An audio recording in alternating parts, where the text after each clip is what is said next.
मित्रांनो, की लग्नाची आपली वरात चालली आहे आणि बेंजोमध्ये जर का अचानक जर का नाचायला आपण एक डान्सर सांगितले असते आणि त्याच्याऐवजी जर का डान्सर पुरुष आला तर काय होईल सांगा?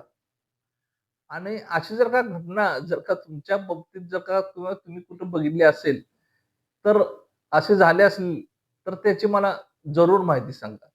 आज मी मुद्दाम एक विनोदी व्हिडिओ करतोय. विनोदी व्हिडिओ करण्याचं म्हणजे का, की असंच मनात आलं म्हणून एक विनोदी व्हिडिओ करतोय आणि तो व्हिडिओ तुम्ही जरूर शेवटपर्यंत बघा. कारण का, की ही हकीकत आहे म्हणजे घडलेली घटना आहे. तर हे साल असेल साधारण मित्रांनो म्हणजे 89-90 ची ही घटना असेल. त्यावेळी ग्रामीण भागामध्ये बेंजो म्हणजे बेंजोला महत्व होतं. म्हणजे बेंजो नवीन आल्यामुळं सगळीकडे बेंजो हे एकदम महत्वाचं होतं. कारण कुठल्याही कार्यक्रमाला बेंजो नसेल असं म्हणजे कार्यक्रम होत नसे. कारण का की त्यावेळी बेंड्याऐवजी बेंजोच्या तालावर पोरं बेभान नाचायची. असा तो बेंजोचा कार्यक्रम होता. आणि नॉन स्टॉप गाणे असल्यामुळं तो बेंजो प्रसिद्ध झालेला त्यावेळी. आता सुद्धा बेंजो असते, त्याचा काही नाहीये, पण त्यावेळी तो लय प्रसिद्ध झालेला. मग काय आहे, की आम्ही एक 10-12 पोरं जमून बेंजो काढला. पण त्यावेळी बेंजो असा काही नव्हतं, की कुणी काढावा आणि कुणी नाही काढावा.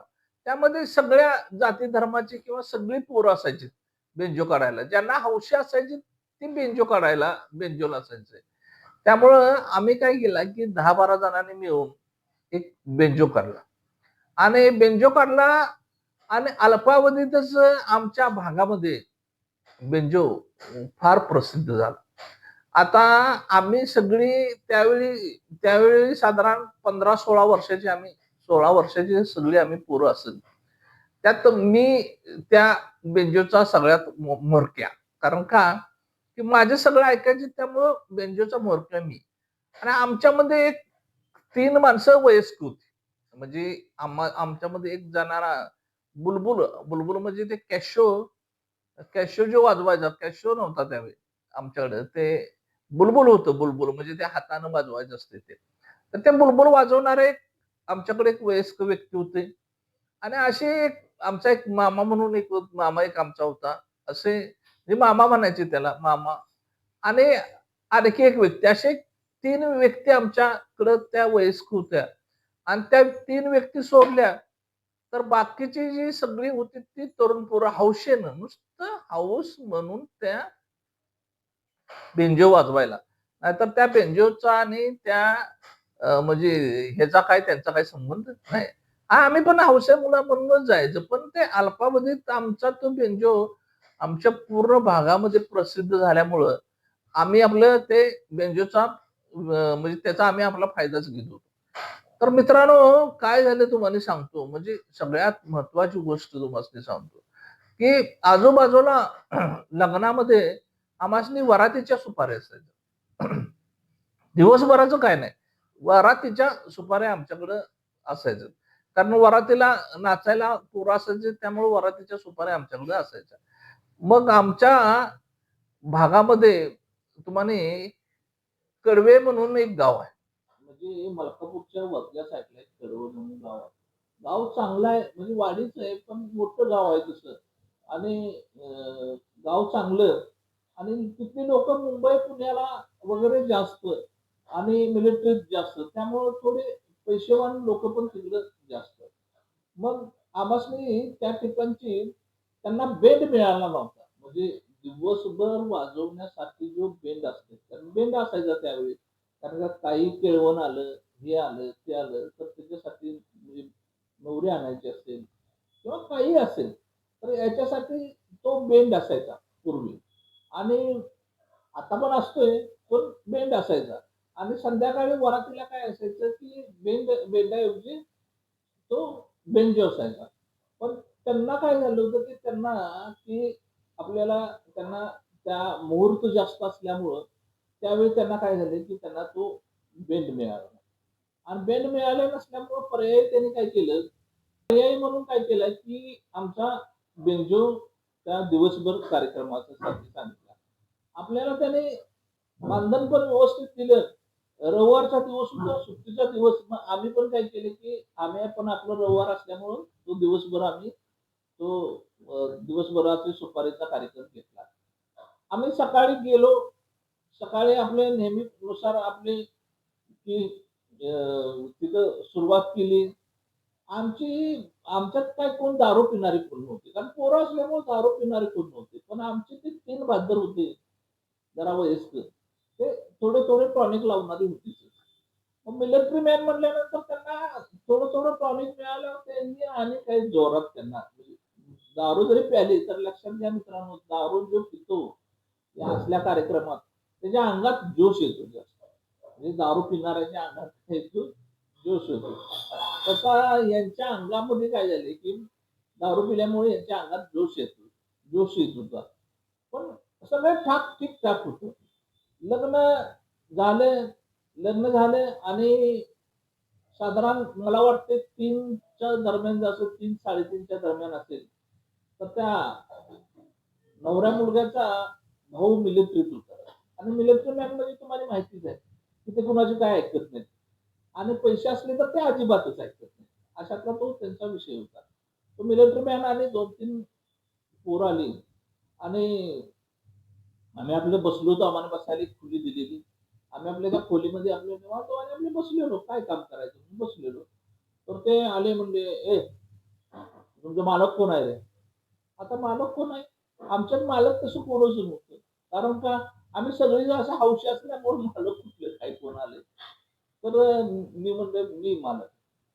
तर मला म्हणले, की "आता आम्हासनी संध्याकाळी त्या बेंजो समोर नाचायला आम्हासनी नटी पाहिजे." अरे जायला नटी कुठून आता आणायची? आम्ही केव्हा नटी बघितली ते आमच्या बेंजोमध्ये आणलेली तेव्हा? कधीच नाही. मी म्हणलं, "अहो, आता वाजले 3. तिथनं आपण कोल्हापूरला जाणार. कोल्हापुरातनं ती नक्की ठरवणार आणि नक्की ठरवून आम्ही परत येणार. ते कसं शक्य आहे? ए, नक्की म्हणलं वाजाय नाचायला पाहिजे म्हणलं त्या बेंजोमध्ये पुढून म्हणला काढीन सगळी तुमचं बेंजो आणि मारीन म्हणला तुम्हासनी सगळ्यासनी." झालो आम्ही. गावाकडे आमची वय पण तशीच कमी होती. आमचा मामा उठला. मामा म्हणला, "बरं." म्हणला, "नटीची व्यवस्था करतो." म्हणला मी. बघतो म्हणला काय-काय होतंय ते. आणि त्याचे पैसे तेवढे एक्स्ट्रा द्यायला लागणार. मग ते काय पैशाचा त्यांचा विषय नसल्यामुळे ते म्हणले, "ठीक आहे." आणि तो गेला. व्यवस्था करा म्हणला. रात्रीची नक्की पाहिजे. आणि तो गेला. मी मामाला म्हणणार, "मामा तुम्ही काय डोकं फिरले का काय?" म्हणलं. आणि नक्की काय आता शक्य आहे का नाही? आपण कधी आपल्या पेशंटमध्ये नक्की आणले का काय? म्हणलं, "तू उठलायस आणि ठीक आहे, नक्की बघतो म्हणलायस आणि निघालाय." मग म्हणलं, "आता काय त्याला म्हणला त्याचं मार खात बसूया का?" म्हणला. "मिळाली तर मिळाली, नाही मिळाली तर मग बघूया शेवटी काय करायचं ते." बरं म्हणलं, "मग ठीक आहे." म्हणलं, "पण म्हणलं ते काय तिथलं कोल्हापूरचं आम्हासनी काय माहीत नाही." म्हणलं. "मला माहित आहे की." म्हणलं. "मी जाऊन म्हणलं घेऊन येतो ते." आता ह्यो मामा आमचा पहिलाच टॉनिक लावलेला आणि ह्यो कोल्हापूरला जाऊन जर का नक्की घेऊन यायचं म्हणलं, तर आता ते कसं शक्य आहे सांगा? त्याच्यावर विश्वास ठेवून.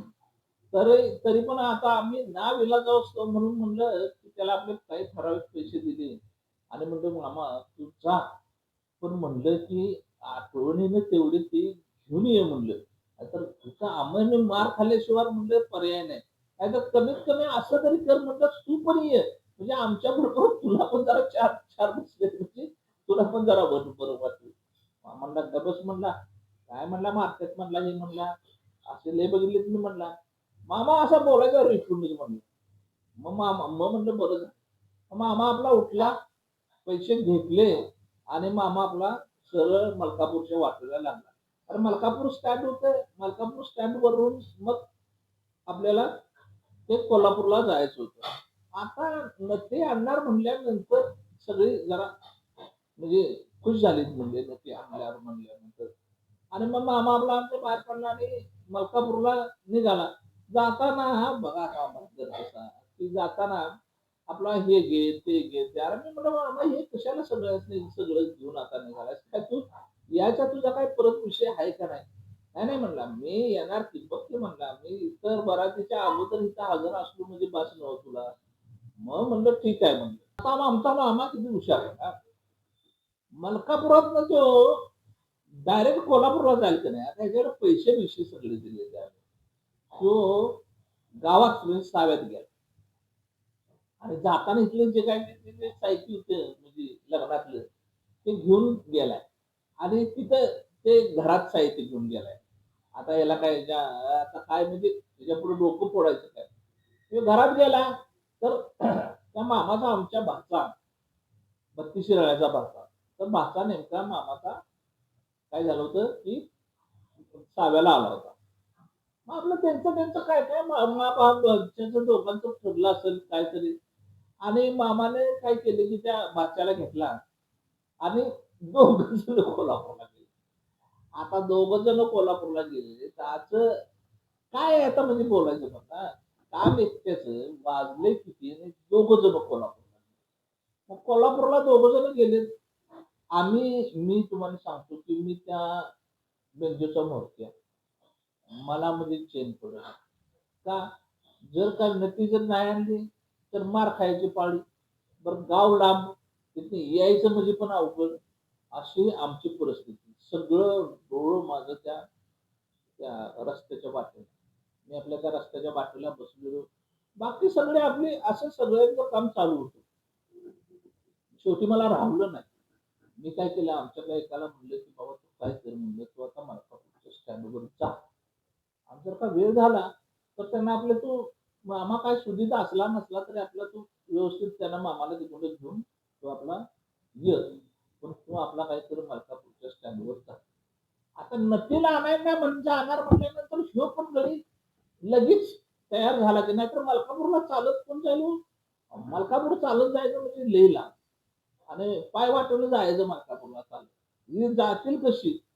पण नक्की आणायचे म्हटल्यानंतर भाद्रे एकापेक्षा एक तयार. म्हटलं एक म्हणला जातो मी म्हणला आणि गेला. म्हणजे तो आपला गेला. आम्ही आपलं वाट बघत आम्ही आपलं तिथं बसलो. 5 आता 5 काय वाजतात तर ते येणारच नाही. पण 7 7:30 वाजेपर्यंत यायला पाहिजे या हिशोबावर आम्ही आपलं बसलो होतो. मग मी आपला 7:30 नंतर माझं आपला घालमेल चालू झाला. वरातीचं आता वरातवाल्याने काय केलं होतं, की ते टायमिंग दिलं होतं 10चं. का नटी नाचणार म्हटल्यानंतर जेवण, बकरी कापायची, बकरी झाल्यानंतर जेवण, जेवण झाल्यानंतर 10ला वरातीचं टायमिंग. 10 ते 3 असं काहीतरी त्याने टायमिंग दिलं. तर ते टायमिंग अगोदर आम्हासनी ते भटजी सांगून ठेवायचे, की ह्या टायमिंगला तुम्ही मुलगी बाहेर काढायची, ह्या टायमिंगला मुलगी घेऊन यायची. आता या भटजींचा पण मित्रांनो लय मोठा किस्सा तुम्हाला सांगायचा. आम्ही वरातीला गेलो सुरुवातीला आम्हाला त्यातलं काय वरातीतलं काय माहित नाही. मग पहाटे 5-5 वाजेपर्यंत बघा. म्हणजे 9, 9:30, 10ला वरात जी चालू झाली, की ती पहाटे 5-5 वाजेपर्यंत. अहो दमणूक म्हणजे काय तुम्हाला सांगायचं रडीच्या कुशीला आम्ही. आम्हाला वाटायचं कुठनं झक मारली आणि तो बेंजो केला. आणि नंतर थोडे दिवस गेले, की पैसे मिळतात म्हटले, की परत आणि आम्ही ते वरात भरायचो. तर एके दिवशी काय झाले, की मामा आमचा काय म्हणला, की एके दिवशी अशीच आम्हाला एक सुपारी मिळाली होती, ती दिवसभराची सुपारी. आणि ती दिवसभराची सुपारी मामा म्हणला मला, की "मला जरा ₹100 दे." म्हणलं, "अरे मामा, तुला ₹100 दिले, की तू दारू प्यायला जातोस, काम दिवसभराचं असते म्हणलं आणि तू तुला दे म्हणला मी तुला सांगतो." आणि ₹100 मग ₹50-50 दोन दिले मामाला. मग मामा आपला गेला त्या भटजीपाशी आणि त्या भटजीला त्यानं हळूच ₹50 दिले. आणि मग भटजीला ₹50 दिल्यावर भटजीने सांगितले, की 1 वाजता वरात घरात यायला पाहिजे. तुम्ही किती पण वाजता वरात काढा, पण 1 वाजता घरात वरात यायला पाहिजे. आयला ही काय मामाची शंकर शाळा. मला काही समजलं नाही. मामा म्हणले, "ही काय भानगड?" मामा म्हणला, "ते पैसे जर का तुम्ही दिले का, तर म्हणला ते होतेच म्हणला." आणि भटजीचं पण कसं बघा, ते भटजी पण ना असं असायचे, की ते असे काय जर पैसे दिले, की ते बरोबर ते वरातीचं टायमिंग सांगायचं. नाहीतर त्यांच्या बेंडवाल्या संघाने आणि बेंजोवाली संघाने अशी काही दुश्मन होती की ते 5-5 आणि 5:30 वाजेपर्यंत टायमिंग द्यायचे की ती वरात घरात यायची. त्यावेळी आम्हास्नी समजले की काय नाही बाबा, की अशी सिस्टम केली, तर आपली वरात आपली टायमिंगमध्ये बसेल. मग त्यापासून मी तुम्हाला सांगतो, की आम्ही जोपर्यंत ते बेंजोचा व्यवसाय करीत होतो, तोपर्यंत आम्हास्नी त्या कधीही वरातीची अडचण आली नाही. लय-लय ते दीड वाजता ही आमची वरात घरात यायची. कारण का की 50चं 100 जाऊ देत. पण आम्ही ते भटजीला बरोबर मॅनेज करून ठेवायचो. मग इकडं काय 7 वाजले, 8 वाजले. आता मात्र अवघड झालं. 8 वाजले. आता आमच्या पोटात गोळा यायला माझ्या चालू झाला. आता 8 वाजले. आता करायचं काय म्हणून? 8 वाजले. 8चं आता ही वरात तरी निघायची टायमिंग होईल. माणसं जेवणाचे ह्याच्यात आणि दारूच्या ह्याच्यात आपली माणसांचं चालू होतं. 8 वाजले. 8:30 वाजले. तरी काय मामाचा पत्ता मित्रांनो नाहीये. आणि आमच्या पोटामध्ये आता तुम्हाला सांगतो, की खरोखरच आता पोटात आपल्या भीतीचा गोळा निर्माण झाला. कारण काय की मारलं-बिरलं तर काय करायचं मग? आणि दारू पिलेल्या लोकांनी म्हणजे मारू शकतात. त्यावेळची परिस्थिती तशी होती, की माणसं मारू शकतात माणसाला. कारण का की दारू पिलेल्या माणसाला आपण काही सांगू शकत नाही. आणि नवऱ्याचा भाऊ म्हटल्यानंतर त्यावेळी महत्त्वाची असतो त्याला. त्यामुळे ते हो झालं असतं तसं. आणि बरोबर तुम्हाला सांगतो, की 8:30चं टायमिंग असेल. 8:30चं टायमिंग असेल आपल्या त्या पानंद रस्त्यानं मामा, ती नट्टी आणि आमचा माणूस, आमची 3 माणसं येतेले दिसली आणि मला असं हाय वाटलं. मामाने आमच्या हातात अशी बॅग घेतलेली आणि ती आपली मध्ये होती. मामा पुढं, ते पोरगं पाठीमागं आणि आपले आलेच की चालत.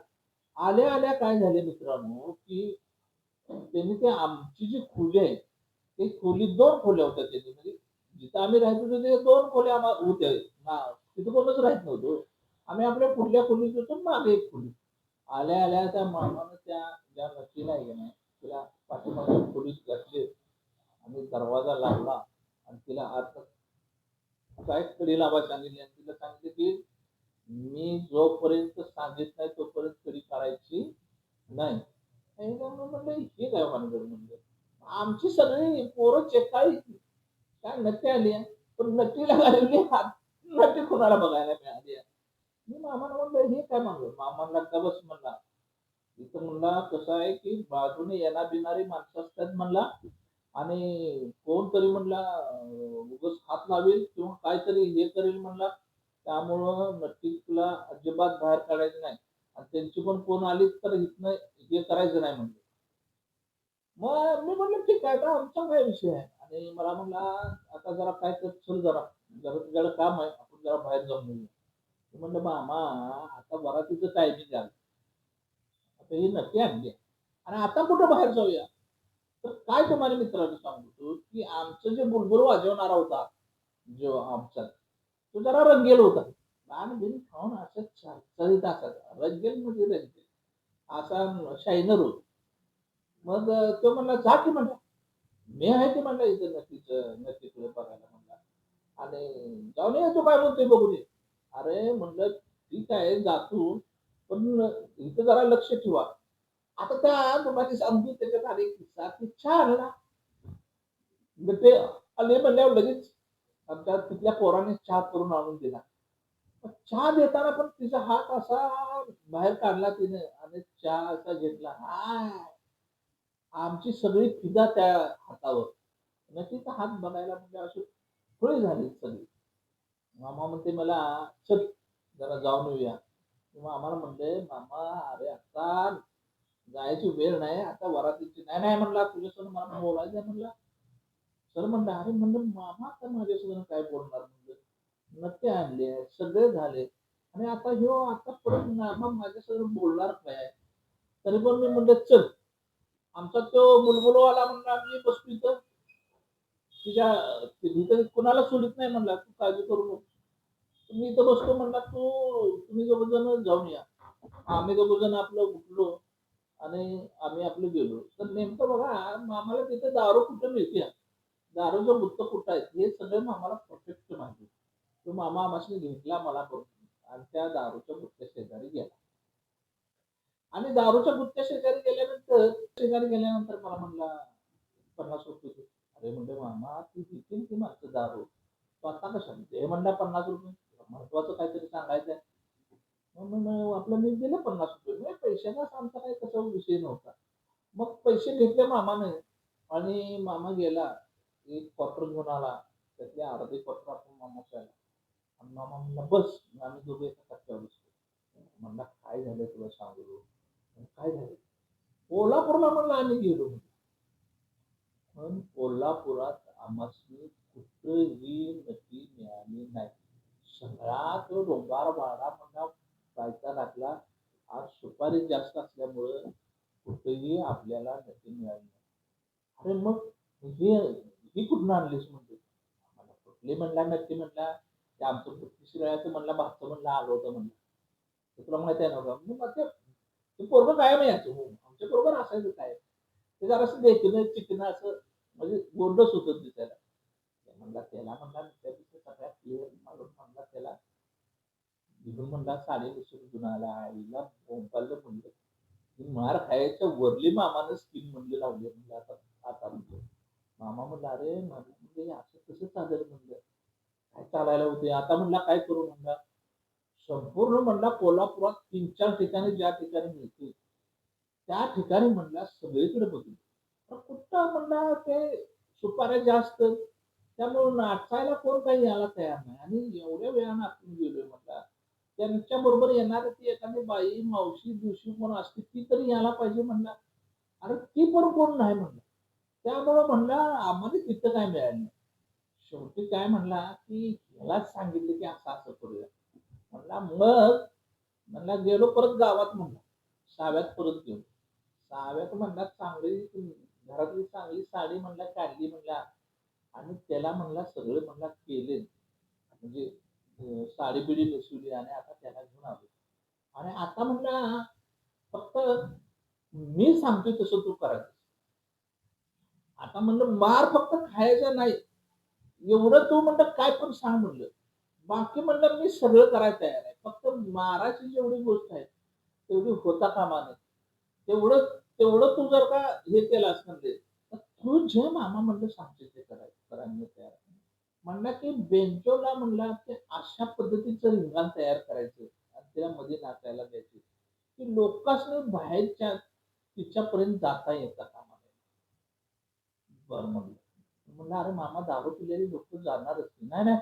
त्याच्या म्हणला ते भावाला आणि वडिलांना समजावून सांगायचं म्हणला. की "त्याच्याबरोबर मावशी आलेली नाही, तिच्याबरोबर नाही. तुम्हाला ते सांभाळून घ्यायला लागणार." म्हणलं. मग मी म्हणलं, "बरं ठीक आहे, तू सांग." म्हणलं. "सांगतो." म्हणला तसा. मग आम्ही आपलं मी आता काय धड, धड, धड भीत, भीत, भीत आम्ही आपलं काय त्या लग्न मंडपात आलो.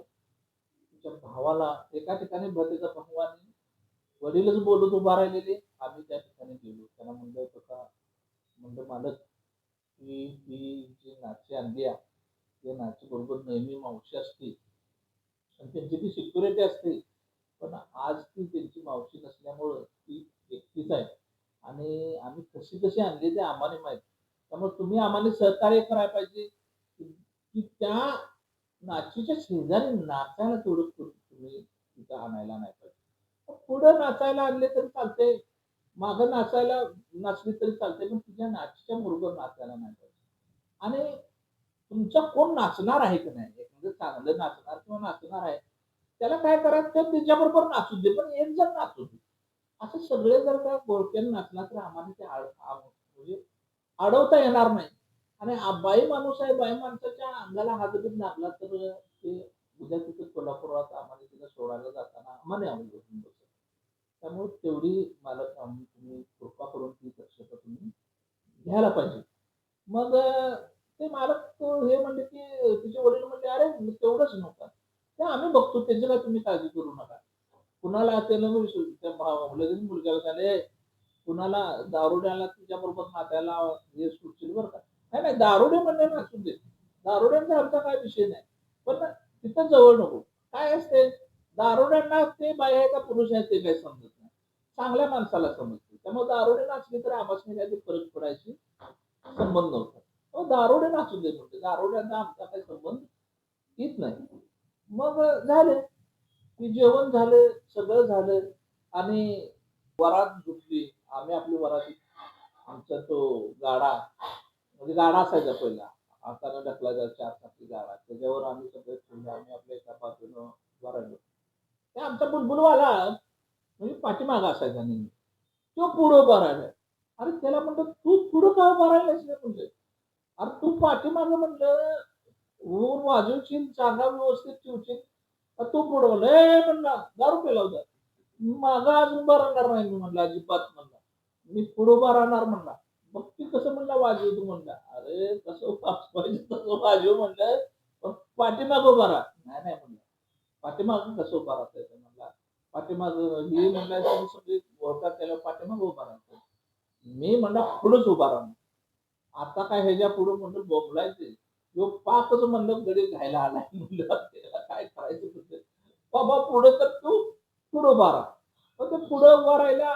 आम्ही सगळे अशी घोळका केला आणि आपली नाची त्या ह्याच्यात बेंजोमध्ये आली. गाणी चालू झाली आणि मग काय धुंगळाच चालू झाला होता. आमची जी कच्ची घेऊन नाचणारी होती का नाही, ते अक्षरशः तुम्हाला सांगायचं म्हणजे गुडघे टेकून नाचायला लागले, म्हणजे वाजवायला लागले. आता काय म्हणजे गुडघे फुटतीलच. जरा गुडघे व्यवस्थित ठेवा आणि दारू पिलेली लोकं आपली त्याच्यावर पैसे उडवायला लागलेत. मी आणि मामा दोघं जण, मी मालक आणि मामा आपले दोघं जण आपल्या पैसे ते गोळा करीत आमचा तो कार्यक्रम चालू झाला. काय दंगा आणि काय लोकं बघायला सांगतायत. काय म्हणजे तुटून पडली लोकं. आणि मग वळीवळीने त्यांच्यातला कोण आपला दारू पिणारा येऊन आपला त्याच्याबरोबर नाचून आपला पैसे उडवून आपली ती जायला लागली. वरात आपली हळू पुढे सरकायला लागली. आमची आपली धाक-धूक, धाक-धूक. आता काय होतंय, मग काय होतंय? आता काय होतंय, मग काय होतंय? असं करीत आम्ही धाक-धूक, धाक-धूक करीत कसं तरी त्या देवळापर्यंत आम्ही आलो. म्हणजे देवळाच्या मेन देवळापर्यंत आलो. आणि तुम्हाला सांगतो, की आमच्या तिकडली कोकणाकडली लोकं मुंबईला जास्त राहिले आणि मुंबईला जास्त लोकं राहायला म्हणजे कामालाच मुंबईला जास्त राहायला. आणि मग मुंबईला लोकं असली, की तिथं ॲडव्हान्स लोकं डान्स-बिन्स करणारे. तर तिथला एक जण डान्सर होता. त्या आईला ह्यो आणि डान्सर म्हटलं आला का? तो डान्सर म्हणजे पट्टीचा डान्स करणारा तिथं डान्सर होता. आणि मग ते लगेच त्या गावचा ना, मग गावचा म्हटल्यावर लगेच त्यांना ते हे सुचलं, की गाववाला आणि गाववाला आता डान्सर आमचा आहे. आणि तो सगळी म्हणली तर काय नाही, आता ह्या देवळाच्या तिथं देवाच्या समोर ती नटी आणि ह्यो डान्सर हां, दोघंच नाचणार. आता आम्हाला परत अवघड झाले. ती दोघंच नाचणार. आता मग आम्ही काय केलं होतं, ते घोळक्यात असल्यामुळे आम्ही त्याला ओळखू दिलं नव्हतं. आता ते नक्की आणि ती दोघंच डान्सर नाचणार. कुठं त्या देवळात देवाच्या दारात. ह्याला जरा बाजूला घेतलं. मी म्हटलं, "अरे आता काय करायचं?" म्हटलं, "असू दे फान्सर म्हटलं. त्याला काय करायचं?" म्हटलं. म्हणला, "त्याला काय असं झोप येतो की?" म्हणला. "जाऊ दे," म्हणलं, "असू दे कोण पण," म्हणला. आता त्याच्यात काय दुसरी गोष्ट होती तुम्हाला मित्रांनो सांगतो, की वरातीला ही ठराविक ठिकाणी लाईटची सोय असायची आणि ठराविक ठिकाणी लाईट नसायची. त्यामुळे ते डोक्यावर बत्ती घेतलेली ती माणसं असायची. ती डोक्यावर बत्ती घेतलेली ती माणसं होती. मामा म्हणला, की ₹50 दे. आईला म्हटलं, "आता मी तुला ₹50 कशाला पाहिजे?" "हे," म्हणला, "तुला सांग," म्हणला, "काय करायचं?" मग मामानं पैसे घेतले. ती एक आजी होती, डोक्यावर बत्ती घेऊन उभा राहिली. त्या आजीला ह्यानं नेऊन पैसे दिले ₹50. म्हणजे आजी आणि एक जण होतं. म्हणतात त्यांना सांगतात, की जराशी लाईट तुमची लांब गेली पाहिजे. तिथं काही दिसता कामा नये माणसासनी एवढं म्हणजे स्पष्ट. त्यांना आता 50 म्हणजे त्यावेळी लय मोठे 50 होते. आमची दिवसाची हाजरी ₹100 असायची. म्हणजे त्या बेंजोची वाजवायची. तर मग ₹50 मिळाल्यावर माणूस काय कमी हे करतो. मग त्या आजीनं पण आम्हासनी आपली साथ दिली आणि आजीनं आपलं थोडं लांब जाऊन आपली ते पत्ती टिकून आपली ती बसलीच आजी. आणि मग ह्यांचा डान्स कॉम्पिटिशन आपलं चालू झालंय. आम्ही वाजवतोय आणि शेवटी ते दारू पिलं होतं आणि ते भेंडाळलं आणि ते कुठं जे गेलं, ते गेलंच. ते काय परत तो काय वाग्या परत आला नाही. मग तो परत आला नाही. परत आपला बेंच आमचा चालू झाला. परत ती नाचायला लागली. असं करीत आम्ही 3 वाजता बरोबर मांडवात आलो आणि माझा जीव खांद्यात पडला. आता म्हणलं आपल्याला मार मिळत नाही. मग आम्ही आपले सगळे बसलो वळीनं. ती नक्की तिकडं ह्याच्यात खोलीत गेली आणि लगेच आमचा जो बुलबुलवाला आमचा लगेच तिच्याबरोबर खोलीत गेला. त्याला बाहेर आणता आम्हासनी पुढे जातो. तो दारू प्यायला होता फुल. त्याला बाहेर आणता आम्हाला पुढं झालं. आता आमची सुपारी दिली की आम्ही निघणार.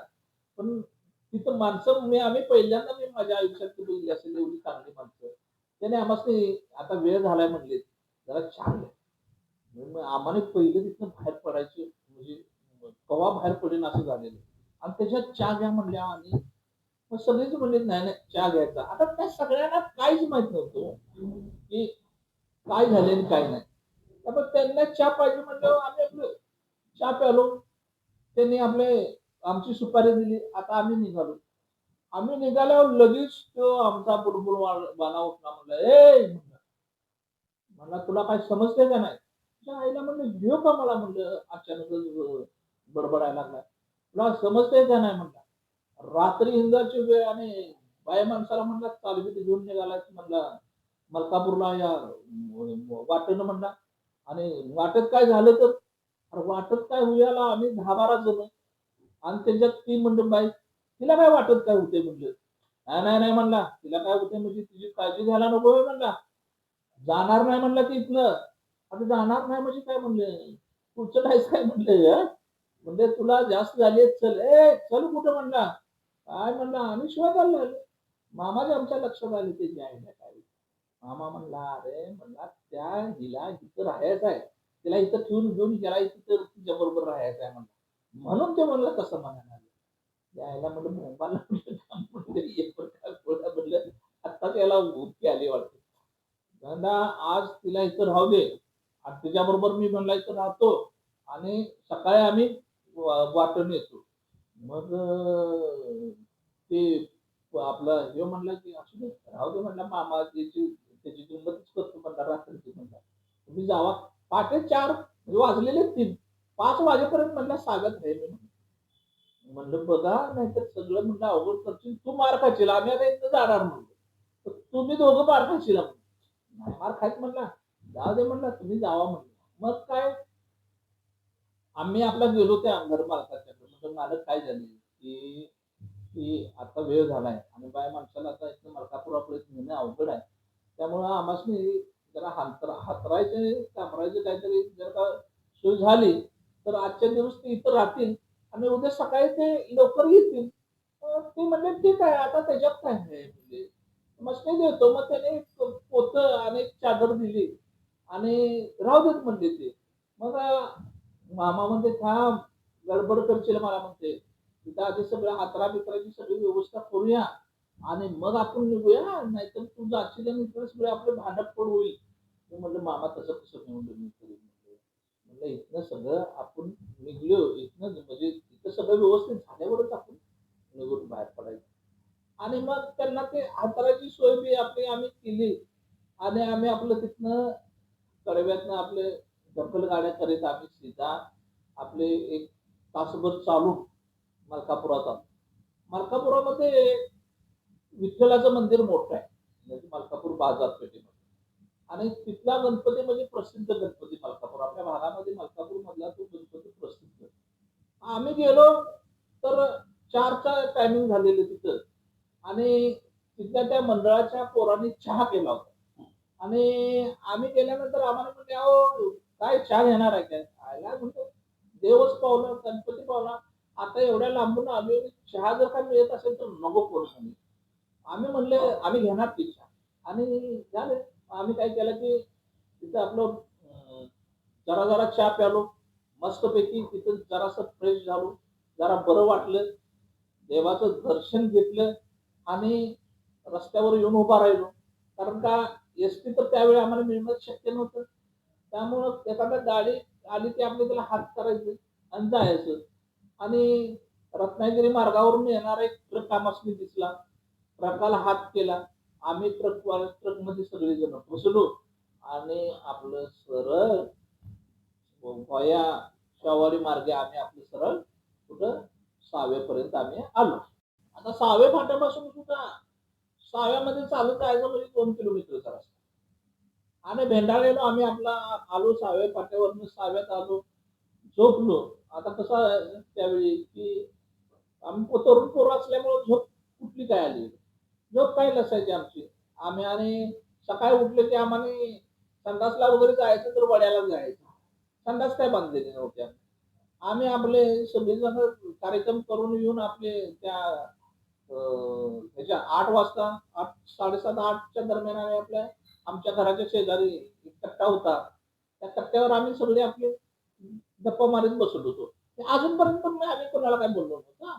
ते मामा होता आमचा. आम्ही आपलं गप्पा मारत बसत होतो आणि तेवढ्यात काय झालं, की रस्त्यातनं तो आमचा बुलबुलवाला येताना दिसला. त्याच्याकडे बघितलं मी आणि त्यानं माझ्याकडे बघितलं आणि मला आईवरनं शिव्या द्यायला चालू केल्या. आणि ही सगळी पावरली आणि हे काय आईवरनं शिव्या द्यायला चालू केल्या. अरे मी खाली पडून पोट दुखतोयच तर खाली पडून मी हसत होतो. आणि ह्यानं आपल्या आईवरनं शिव्या द्यायला चालू केल्या. मामा त्याला मुद्दाम विचारते, "अरे काय झालं? शिव्या का द्यायला लागलाय?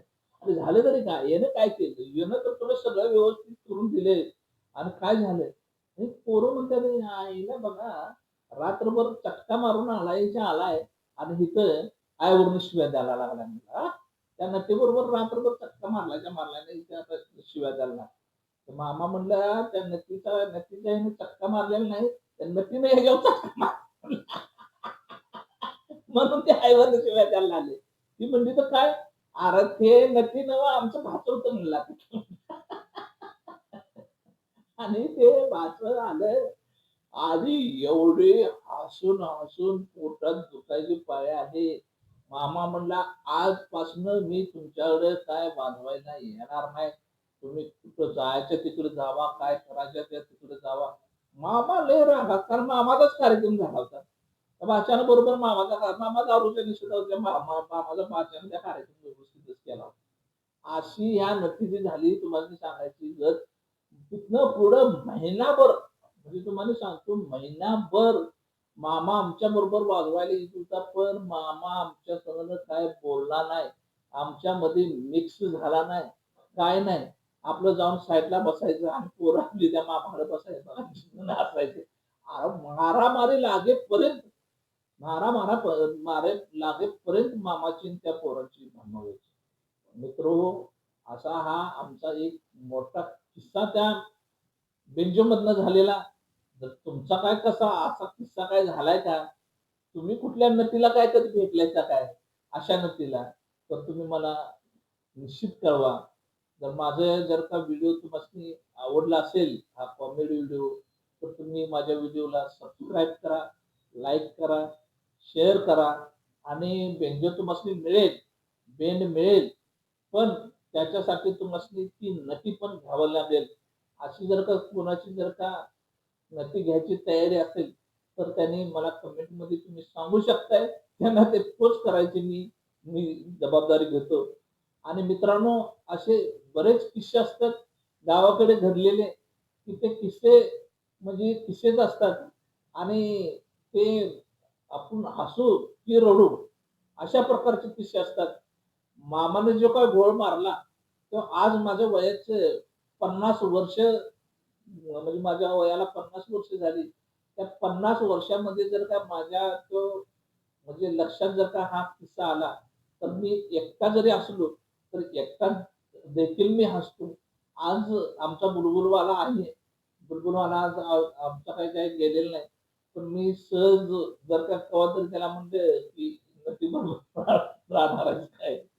जाऊया चल नटीबरोबर राहणार आहेस काय? तर आज देखील ते आईवर मला एक 3-4 शिव्या दिल्याशिवाय राहत नाही. मित्रांनो, शेवटी कसं असतंय, की जरी त्याने शिव्या दिल्या तरी ते प्रेम होतं. त्यावेळी त्याने केलेली ती दारूच्या नशेमधली ती गोष्ट होती.